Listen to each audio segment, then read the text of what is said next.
Here we are, Wednesday night. We all know what time it is. It's time for Voorhees Tiger Vision. Welcome, welcome. Thank everybody for joining us. I'm your host, Mondre Allen, and we're here with the coach, Coach Cabral Huff. Coach, how you doing? I'm great, man. 13 days away, so we're getting there. I feel good. Guys are getting after it. I think we had our best day of practice today so far, so um, feel good. Feel good, man. Hey, man. I don't want to call it luck because I know it's hard work, but good grief, having your best practice, you know, as you get into the season, right? I feel like in the last couple weeks, that has been the theme. It was like, oh yeah, we had a much better practice today than we had last week. Um, how is that? I gotta. I almost feel like that with you that kind of happens every year, but I know that's not true, right? But does every team get better as you go going into the season? Do you always feel good as you're getting ready to kick off the season? I mean, you want to be better in January, February than you are right now. Mhm. So I think you have to go by that mantra. You know, we got it from my guy, Coach Corey Black. They say Dan Pacelli being 1% better every day. And if we continue to work on that and be 1% better every day, then every practice should be better. But we know that doesn't happen as a coach. You have some days. You know, last week was trying for our guys. Midterm exam week. That's the one week we didn't go at 6 a.m. in the morning, and we didn't want to wake them up and then have to go take midterms, and then you know we wanted them to really concentrate on exams. So last week was a little tough. Probably wasn't our best week of practice, but that happens. I think every college coach knows that happens when you have exam week. So we fought through a little adversity, and we came back this week. And I think every day this week, we've been on point. Love to hear that. I do. I love to hear that, Coach. I think that's one thing that so many people don't actually value and understand too is that um, for you guys, it's not always just about the basketball that dictates how good your practice is, or even winning and losing a basketball game. Um, you're one of those guys that really dig into the total athlete and everything that's going on uh, with the athlete. Coach, I do want to talk about that a little bit. And we didn't plan to talk about this, but sometimes you bring up a great nugget, Coach, and I feel like it can really help somebody else. Um, you mentioned this to me before, and it was one of the most eye opening things. You mentioned you were talking about your high school days, and a kid, I guess, had just broken up with his girlfriend, and he had a really bad practice that day. But because you were in tune, you had a relationship with that player, you didn't respond to it in a typical fashion because you kind of understood and you knew how to handle that player. How much does that happen even at the college level? That there could be some personal things going on, something at home that's going on, where you may have to deal with something and not just straight disciplinarian type of way, but in, like you say, having grace for your players and other coaches. It happens, man. I think that's why we here one of our four pillars is family, man. And that's how you build relationships with your guys. Today is Wednesday, so we take part of our individual workout sessions, and we call it, Mental Health Wednesday. Where we just dive into our guys, man, and try to figure out what's going on with them. If there's something that we don't know about, that we just dive into them, man. And part of that, what we've added on to it, that we added today was, we wanted to find out the love language of our guys. I know a lot of times people think that's what Mm. a relationship that's, with the opposite sex or whatever. But you want to find out the love language of your guys so you'll know how to react and teach and talk to them. If a guy is a words of affirmation guy, then I know what I have to say to him, to get him going. But if a guy's a physical touch guy, then I got to know that as well. So those little things matter. And in addition, we've started our kind of sessions with our different groups to begin establishing roles. And today was our group with our freshmen. We just had lunch with them and just, wanted to remind them that we loved them, remind them why we recruited them and why they were here. We know that first, how tough it is coming in as a freshman. And they were able to relay that to us. As much as you tell them about a 6 a.m. practice, it's hard when you got to continue to get up at 6 a.m., earlier than 6 a.m.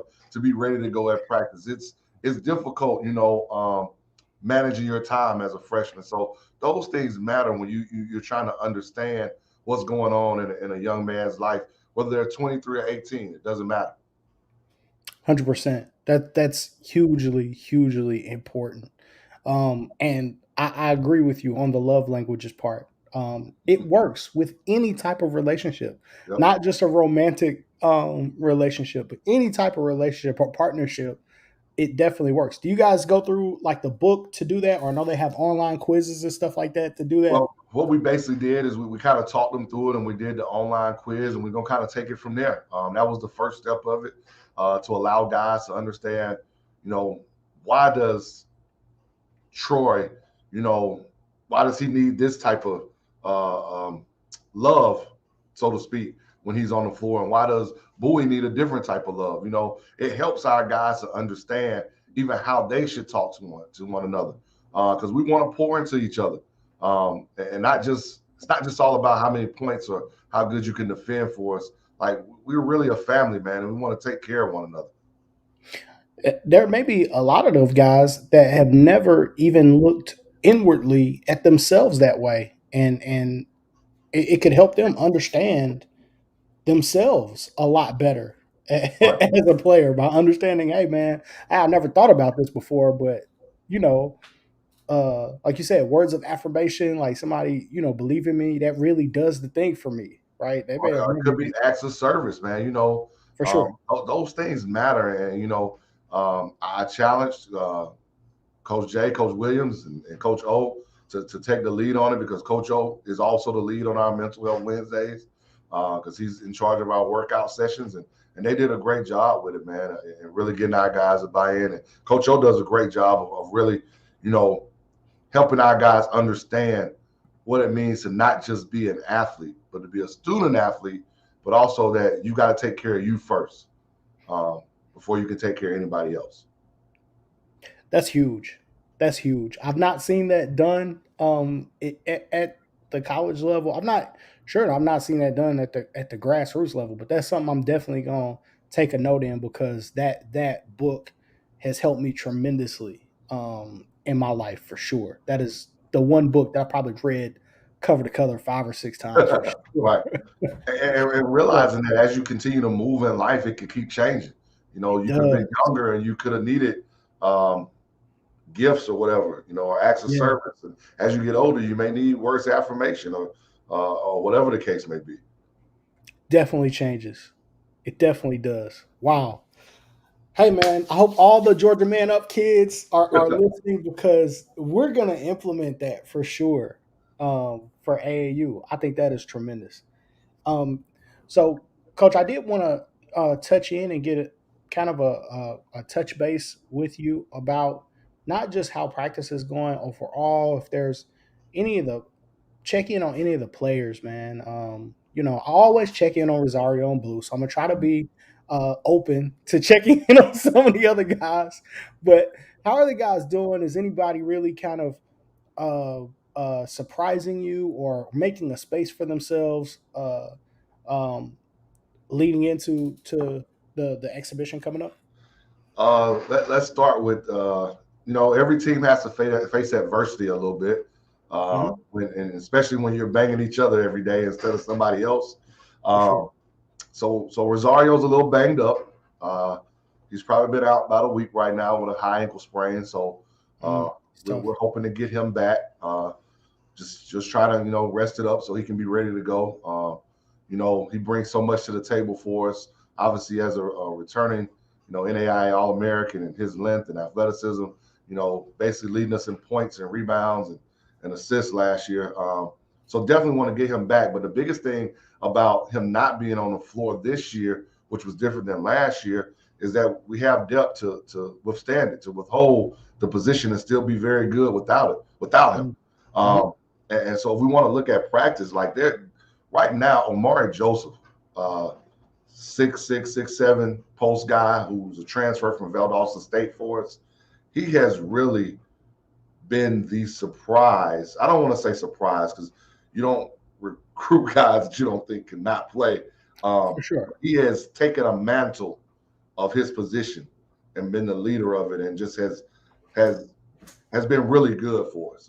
And I think everybody in our program, from players to coaches alike, will say the same thing about that young man. Just how he changed his body from the first time we saw him to where he is right now. I mean, you can attest to that, Dre, as you saw him as well.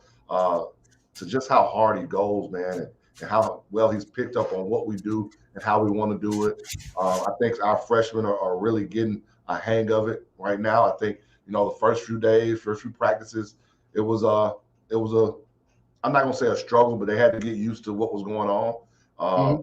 Trey Frazier, our freshman from Texas, he got banged up early, had a hamstring, but he's back at practice, going really well. But want to shout out a couple of them who've really had, the last few days have really been good for him. Fred Spells, our 6'8" center from Portal, Georgia, like he has had a great probably last 6 to 7 days of understanding what it takes to get on the floor, asking the right kind of questions, doing what we're asking them to do. And Antonio Lewis has just really, he knows exactly what we want, where everybody should be, where he should be.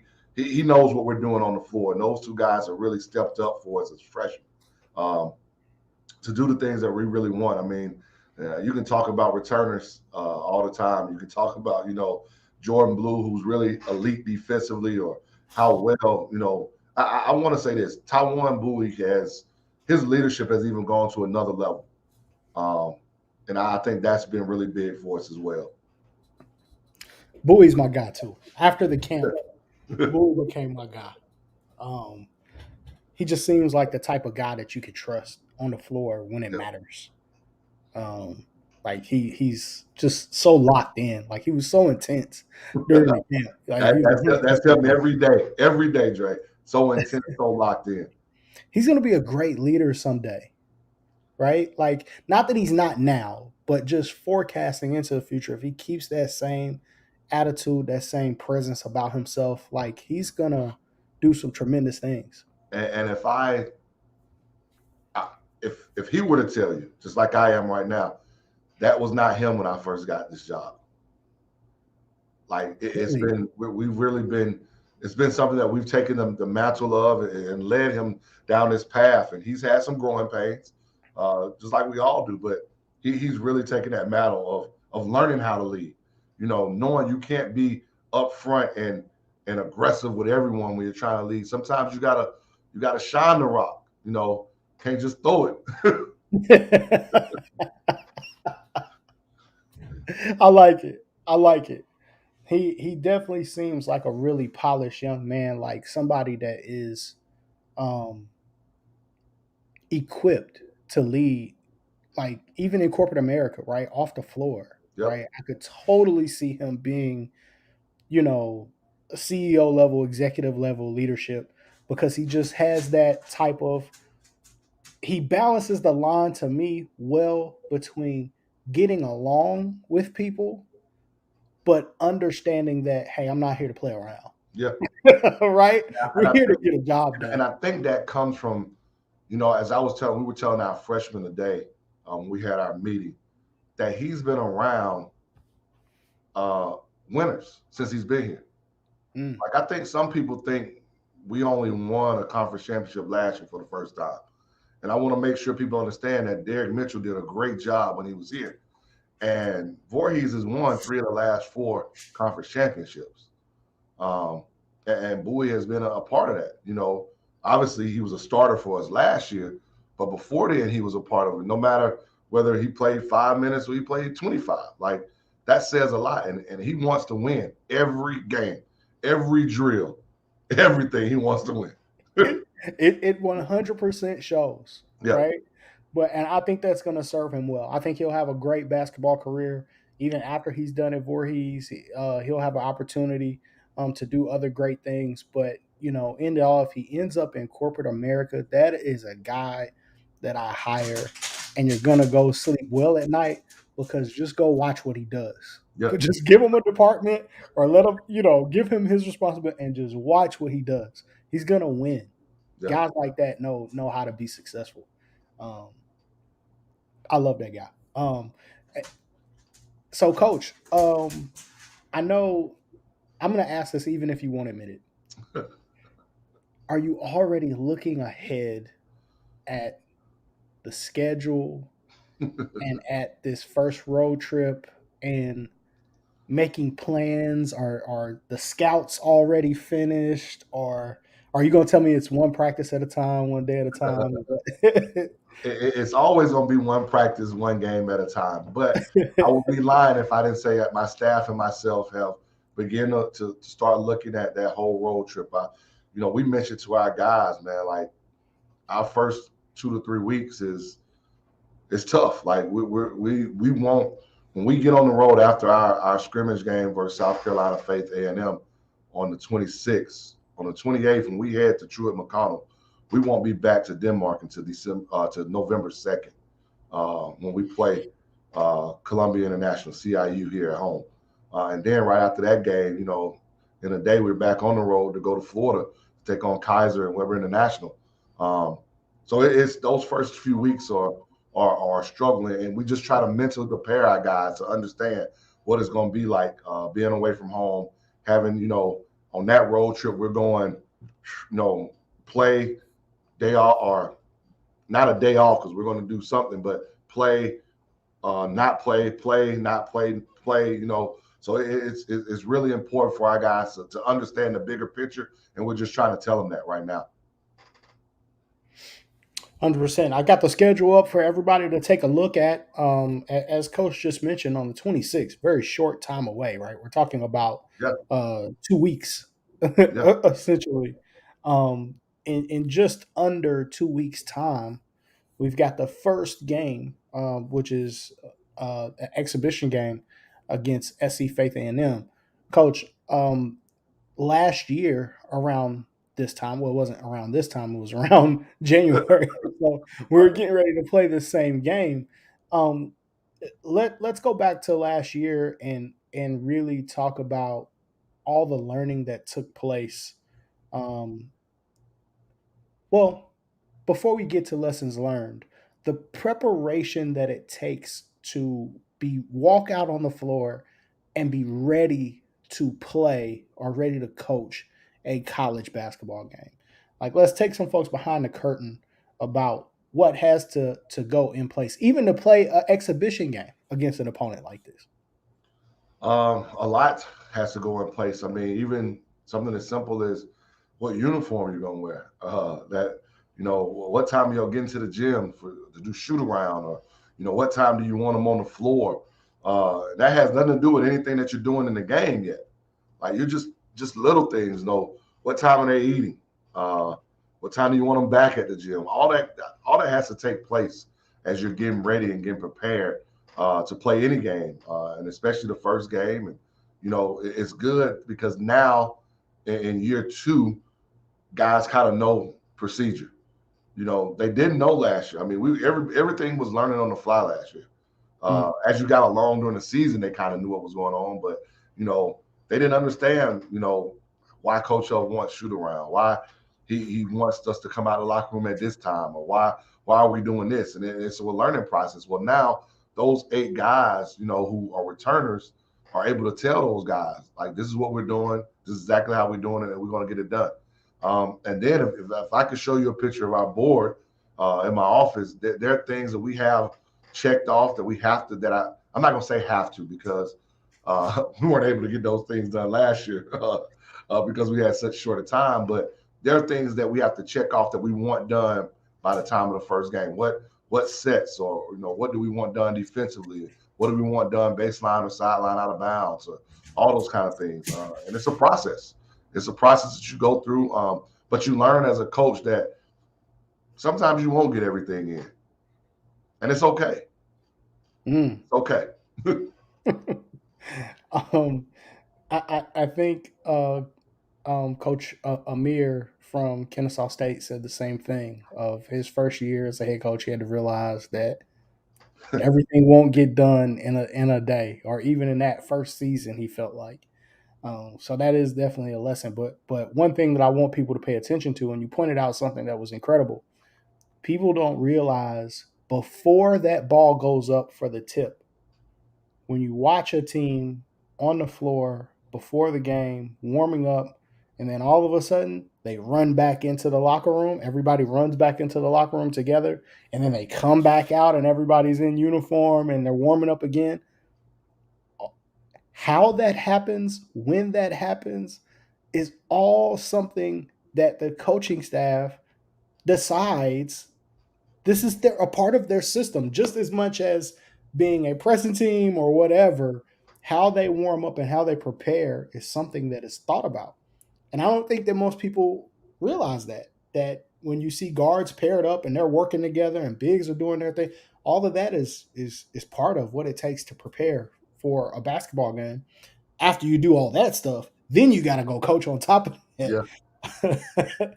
um, I felt like the SC Fake game last year was really exciting game. It was for a lot of different reasons. It was great to see the players on the floor since at that point we had to wait for some time before everybody could be on campus and for that to happen. This year, I think the anticipation is going to be of how that remarkable fan base in Denmark responds because we're able to get fans in the building now, right? yeah, we're able to. It won't be a full crowd, but we're able to get fans in the building. Still want to kind of keep it safe. For Um, sure. there's some protocols that fans will have to go through, but it will definitely feel fun to have fans back in the building because you don't realize, your voice carries.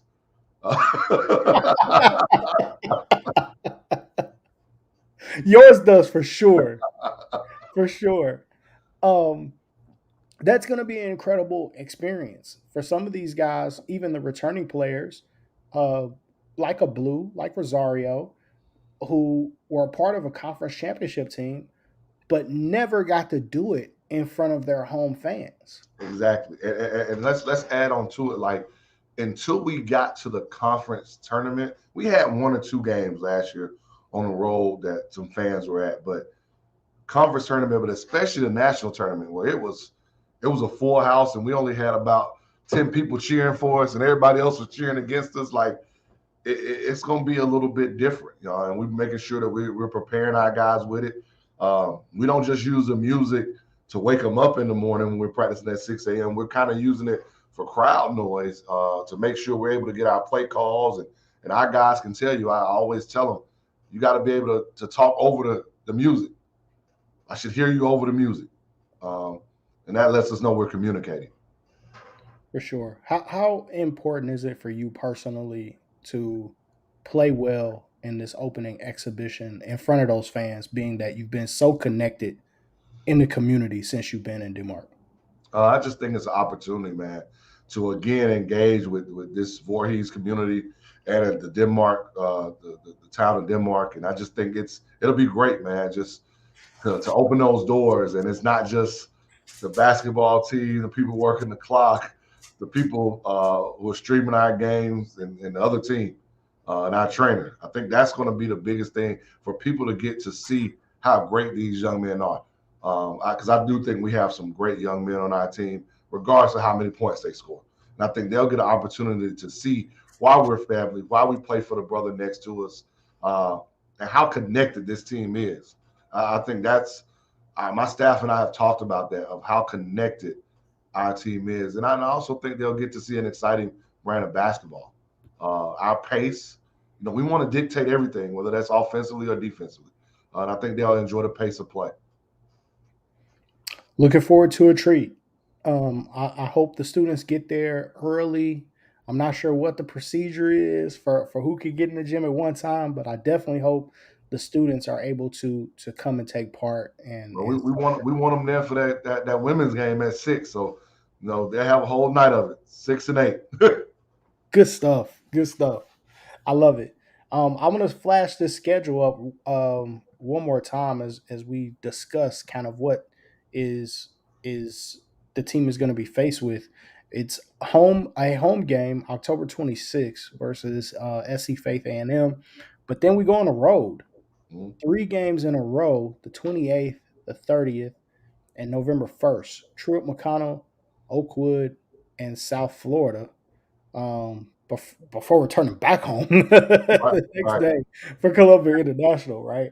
Really tough opening schedule. You've challenged your team early in multiple games, Mhm.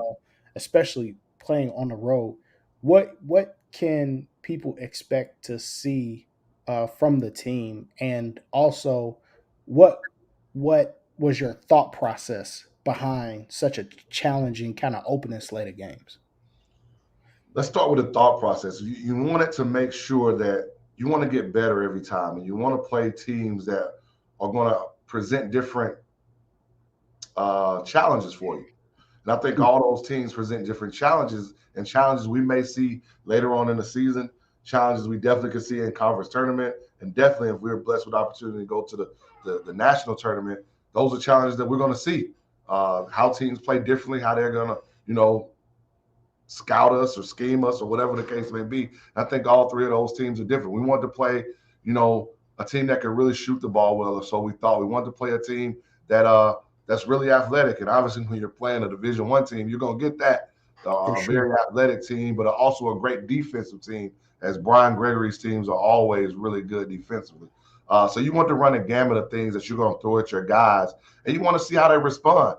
You know, especially early on, because those those early games, win or lose, and I say this wholeheartedly, win or lose should only make you better.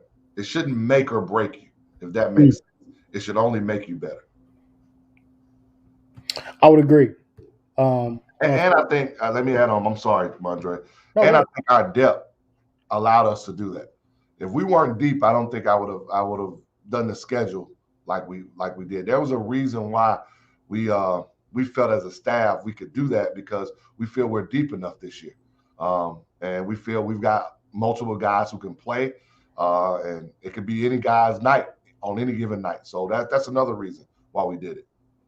Are we on the beautiful Voorhees bus for this road trip? We definitely are. Shout out to Mr. Pickens, our bus driver. He's ready too. He's been ready to go. Geared up, geared up. Um, are we shouting out Coach Jay for all the accommodations on the road? Hey man, Coach Jay has been. He took care of all those hotel rooms very early. You know, last year this time that was just me trying to get all that stuff done. So shout out to having Coach Jay. So all our hotel stuff is taken care of. He's just putting the itinerary together, putting scout reports together. Him and Coach AP and Coach O.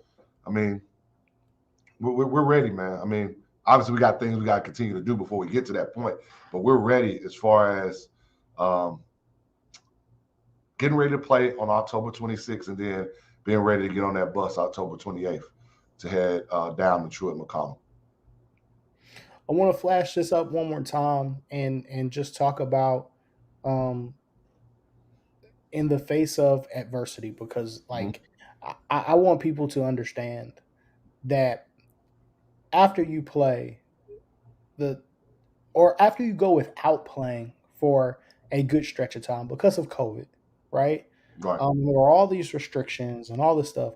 You come back, you've been working your tail off to get ready to play basketball, and before you know it, it's the 26th, the 28th, the 30th, the 1st, the 2nd, the 4th, the 5th, right? Like you're almost NBA type schedule, right? In terms of the days playing those back to back games. Um, what what type of leadership will it take to be able to get those guys through this, um, both from the coaching staff and from your returning players? It's going to take leadership from everyone. It's going to take proactive leadership. Like we can't wait till we're on the bus or we're at the place and say, all right, now we need to do this. We've got to be proactive. So that's why we already know what time we're leaving. We already know where we're practicing at. Because again, we're not coming back to Denmark until November 2nd. Mm. We know where we're practicing on the road all those times, those days in between. Um, even if it's just a 45 minute. We just want to put up. We know exactly and what time we're going. All that's already planned out. That's being proactive instead of reactive. Um, it's also got to be ever flowing, ever changing. Um, because there's going to be some point on that road trip that things may have to flip. Something we worked on and thought was going to work is not going to work, and we've got to be ever changing. I think we've got a great group that understands that. Um, we had it in practice today. We're putting in some baseline out of bounds stuff, and we're putting in our defense with it too. And they did a wrinkle to it, so they knew how to get the ball in. I didn't tell them to do it; they did it, and that's I how we like want our guys to play, man. We give them opportunities, put them in positions, but it's also a read and react kind of thing. Gotcha. That's great. I remember last year you talking about the road trip and that you always wanted to do a great road trip with your teams every year is something that you like to do. Um, for another reason that people may overlook, and that's the bonding aspect Yep. of it and building chemistry with your team. Can you talk about that just a little bit?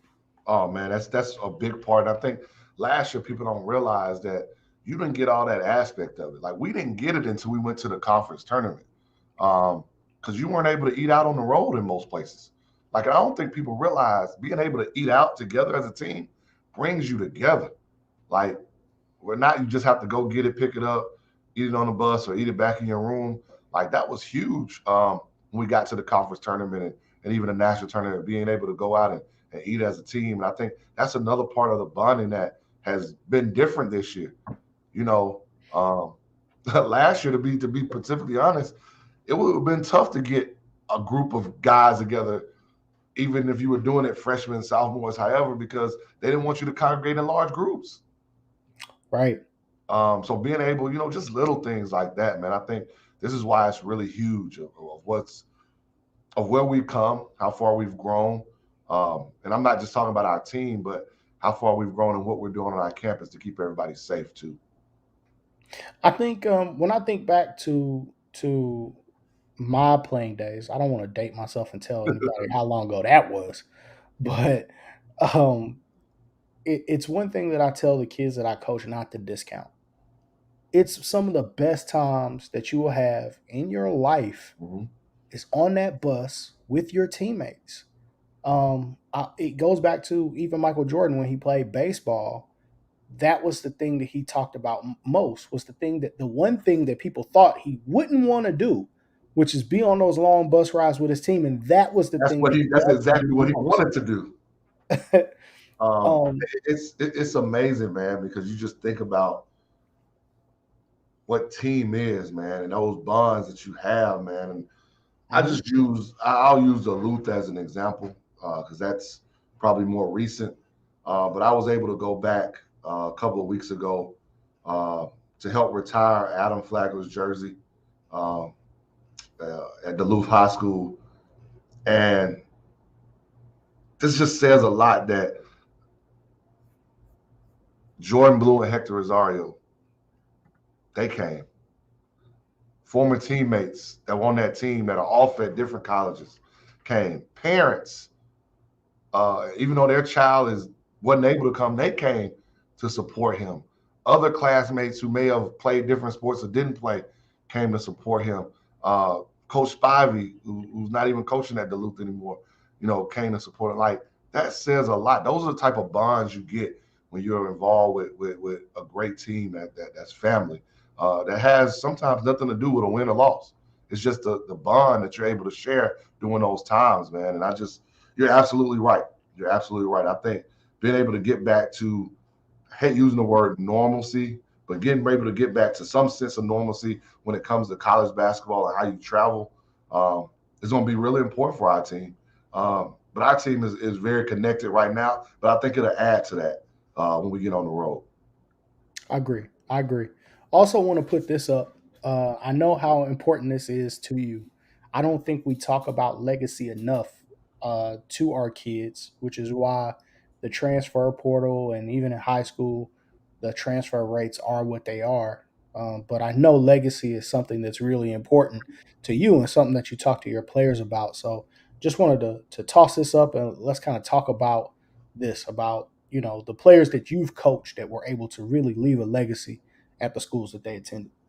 Uh, it's um, it's really big, man, because I just remember telling those guys at St. Francis, it's funny because James Banks, who was our backup center on that team that won the state championship, is on the Utah Jazz preseason roster right now, with opportunity to make the team. So you got four guys on that team that play in the NBA or played in the NBA, Hmm. right?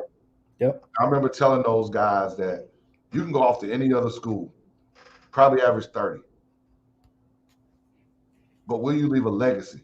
Will you be able to say, I left something that my family could come back and remember me by, remember us by? And to me, that's all about wins. It's all about family. And for those guys, a couple of those guys, Malik and Kobe, they were able to leave their jersey. They were able to get their jersey retired. And I tell people, like, you think of Kobe Simmons and how many high school guys can say every year they played for a state championship. Every year, play for one, two, lost two, but every year you play 4 years of high school, you play for a state championship, right? And so when I went back to the Luth and was able to present uh, Adam with his jersey along with Dr. Davis and the principal, um, he told me something afterwards that he had never told me. He said, Coach, from the moment you got here, I wanted to leave my legacy by getting my jersey retired because I knew you were able to help Malik and Kobe do that. Mm. And that was really huge because um, that says a lot. It says a lot. And I think we've got guys that are here at Voorhees that want to leave a legacy as well. Um, they're playing more for the name on the front of their jerseys than a potential name on the back. I think it's very important. You always want to have a place that you can call home, some place that Yep. you can go back to, that you can share with your family and your kids. They can see that it's it's so important that you're wanting to be a part of something bigger than yourself. Also says a lot about a young man too, Yep. um, especially in these days and age. So, yeah, I thought that was great. Um, Coach, I'm gonna ask something, and I don't know if you spent uh, time thinking about it, and I'll flash the next graphic, and we'll talk about what it meant to me. But I'll let you start first about what it means to you. I won't put you on the spot just yet. It kind of just goes back, man. Like we talk about it all the time, and you know, the kids had that saying, "We got it out the mud," right? So we kind of use that, but you know, we have a get to versus have to mentality here at Voorhees in our program. We're content, but we're never satisfied. Like last year was last year, but we know people are coming after us right now, so we got to continually get it out the mud and understanding that we may not have the best facilities. We're not in Charlotte or Atlanta or even Savannah or even Orangeburg for that matter. We're in Denmark, South Carolina, and we love it. We love it. As Antonio Lewis told us in our meeting today, it helps me stay focused because I know I can get what I need done academically and get my butt in the gym and get better. So we just getting out the mud, man. We just getting out the mud. We don't care what we don't have. Hmm. We care what we do have and how we can get better. I love the part of that graphic that stuck out to me was content but never satisfied, and it kind of goes along with our new president's motto as well. I felt, Mm-hmm. um, but when I think about what happens on the court, immediately what I think about was, what if we really do it? What if we beat one of these Division 1 schools on our on our schedule, right? I think it's awesome, number one, that they're on the schedule in the first place. That is a fantastic opportunity for our guys. But we have enough to win. Maybe not all of them, but one on the, you know what I mean? Like, we only got to be great one day. And what if we win? I think not being satisfied is going in there saying, "Yep, we're gonna win. We're gonna hit these guys in the mouth." That's that's immediately where it took me. Um, are you that far yet to thinking about possibilities and what could happen and what could be or what even needs to be done for something like that to happen? Only thing I'll tell you is that if what you're saying takes place, we probably will never get another Division One game again. This is true. I'm just going to leave it there. But the opportunity, we're grateful for the opportunity that Coach Lanier at Georgia State, Coach Amir Abdul Rahim at Kennesaw, and Coach Brian Gregory at South Florida gave our program. Here in little old Denmark, South Carolina, opportunity to come play them, opportunity for our guys. We've got guys that have aspirations to play at the next level, and what better way to help them try to get there than to play guys who also have that opportunity because they're playing Division One. And not saying you can't go play at the next level by only playing Division One, but it does help your cause when you have some film against guys who are playing Division One. And there's some dudes on all those teams who are pretty doggone good that we're going to be going against three great coaches. So it's an opportunity, as always, for us to get better. Opportunity for my guys to see what it's like at those places and to play their hearts out. I agree, Coach. You're Guys, not gonna set me up with somebody that have no bulletin board material. You're not doing that. I'm just letting you know you're not doing that. I know. Too media savvy, too much of a vet. I know, Coach. But guys, if you're listening, guys, if you're watching, we can do it. We can do it. We can do it. And I'll just leave it at that. I'm not gonna say anything else because I don't want to give anybody bulletin board material either. Thank you. Trust me when I tell you guys, we can do it. um, I think that's great. Has that ever happened at Voorhees? um, I know they played some. I don't know if they played that many. Um, I know my AD was excited about the opportunity for our guys to do it. Miss Johnson, Charlene Johnson, having been a former Division One athletic director at South Carolina State, so she understands what it means for our program. So I think our community and our schools is excited about it. Awesome. I don't want to go too far into the schedule. I'm already amped up and excited. The guys that saw me last year at games know that I'm can get a little animated and excited at games. Um, so I'll take it back to um, preseason and what is to come. We've got a great opportunity coming up here on the 23rd for people to be able to come and see an open practice. Yeah, Um, Now, coach, I immediately see this and I think, hey, if I'm an AAU coach anywhere remotely close to the area, I'm there.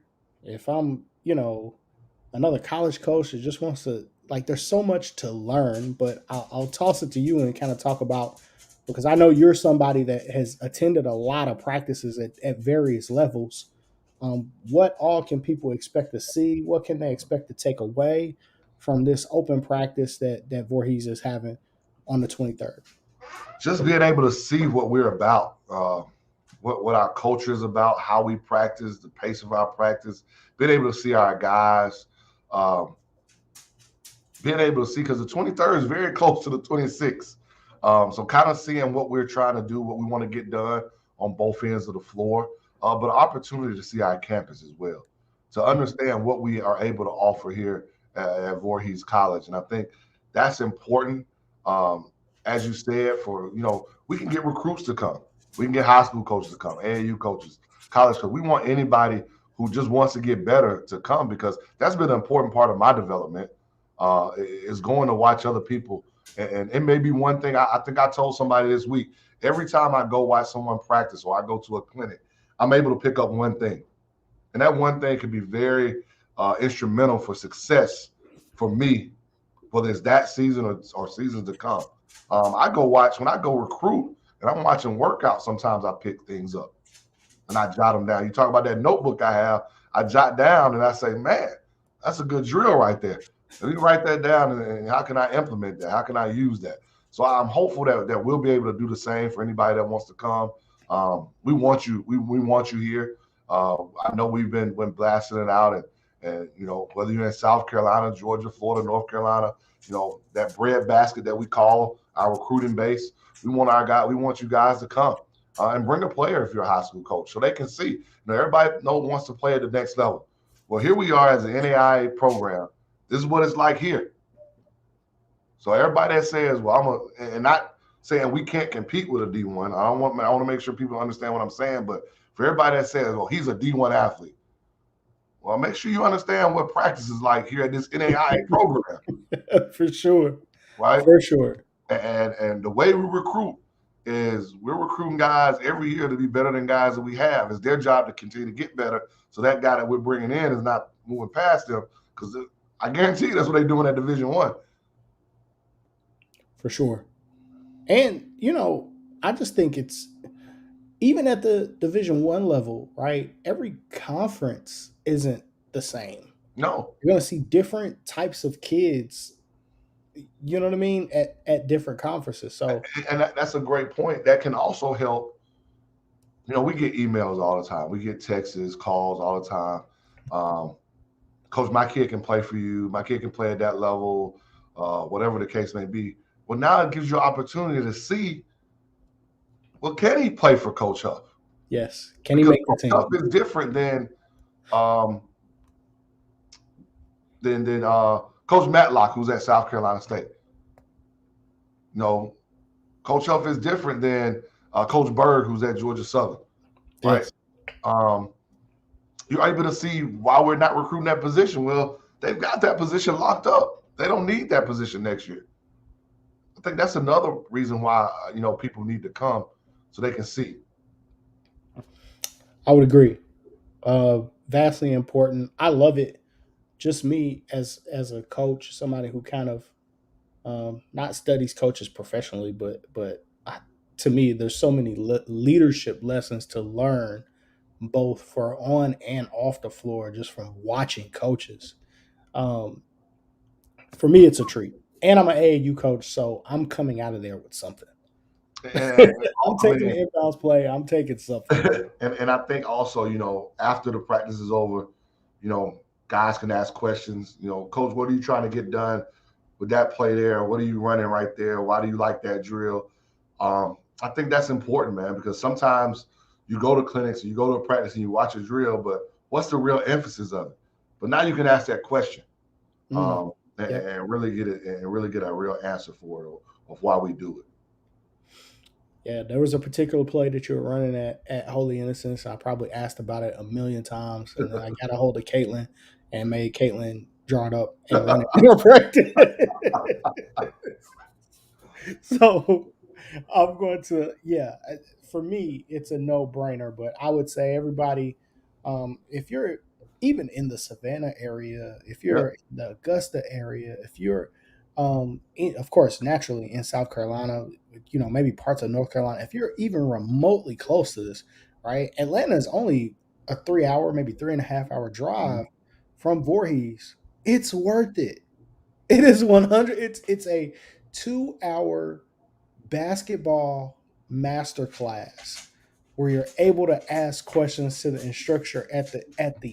You're gonna learn something, right? We think not only can you get better basketball wise, you can leave your house, even though, like, say you're coming from Atlanta, sun will be up.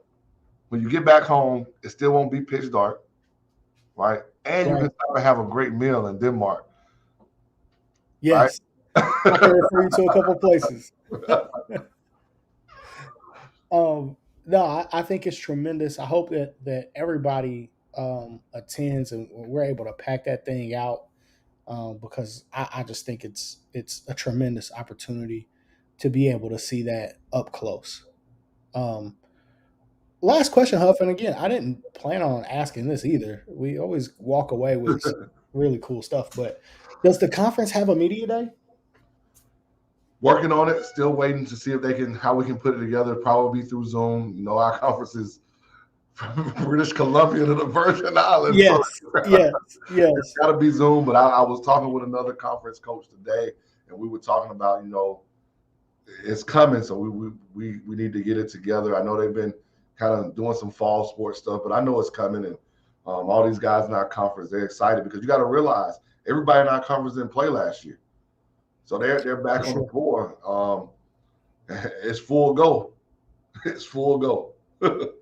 I'm gonna flash some teams from the conference. So, the Continental Athletic Conference. We have teams: Oklahoma, Missouri, Arkansas, Massachusetts, Massachusetts.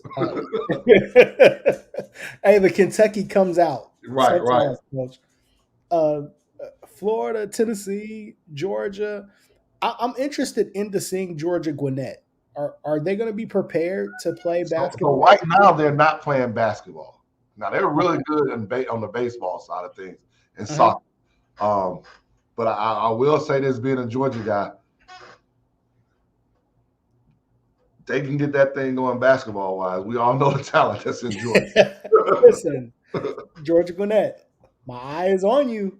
My eye is on you for sure. But Wilberforce University is in this conference. That's Yep. that's that's great. So, yeah, a lot of great schools right there in that Continental Athletic Conference. Definitely deserving of a great media day. I would love to help be a part of that. So, um, fantastic, Coach. So we've got the 23rd and then the 26th. Are there any special instructions regarding being able to purchase tickets for the exhibition game or anything like that we need to get out? Yeah, going online probably sometime next week. They're gonna have all the protocols that you need if you want to come to the game, how to purchase tickets online, all that kind of stuff. So look out for it next week. And obviously, if you want to go purchase tickets to an away game, be our guest. We'd love to see you in Tampa. We'd love to see you, in Cleveland, Georgia. We'd love to see you in Huntsville. We'd love to see you in Atlanta or Kennesaw or who else am I missing? Or Augusta or down in Cochran, Georgia. Any one of those places, even in Orangeburg, when we go play Claflin, we'd love to see you at any one of those places and cheer us on as we play. So don't just have to be at home games. Now we'd love to see you on road games too. For sure. Um, oh, we haven't plugged this in a little bit. I want to make sure we do. Coach, they can also, any alumni or anyone actually, Mm-hmm. can also donate to the program. Well, not just our program. It's for the athletic. It's the V Club, the Athletic Booster Club, and it's for all our programs. And right now we're in a big push. We were trying to get some things done on our baseball field, where they can have kind of a not a dugout, but kind of a clubhouse, so to speak, Hmm. out on the baseball and softball fields. Softball, softball took a year break with COVID. They're back this year under Coach Farr. So we want to help Coach Smith and Coach Farr with that. Um, cheerleading. Cheerleading is probably a more expensive yet underfunded sport that a lot of people don't understand. We want to renovate our locker rooms here for men and women's basketball. We want to be able to have home track meets here. So that means we want to do some things on the track. So come support. Come support the V Club, the Voorhees Athletic Booster Club, and if you need any help with that, reach out to me. My email is chuff@voorhees.edu. I can send you all the documentation, but it's out there. We've got people signed up already. Alumni have taken up the charge, and we want them to continue to do that. And there's some benefits for you. There's some benefits for you, whether it's some being able to come to some games, get your package, nice polos, or whatever the case may be, depending on the level you sign up for. You want one of those nice Voorhees polos. You want one of the polo shirts.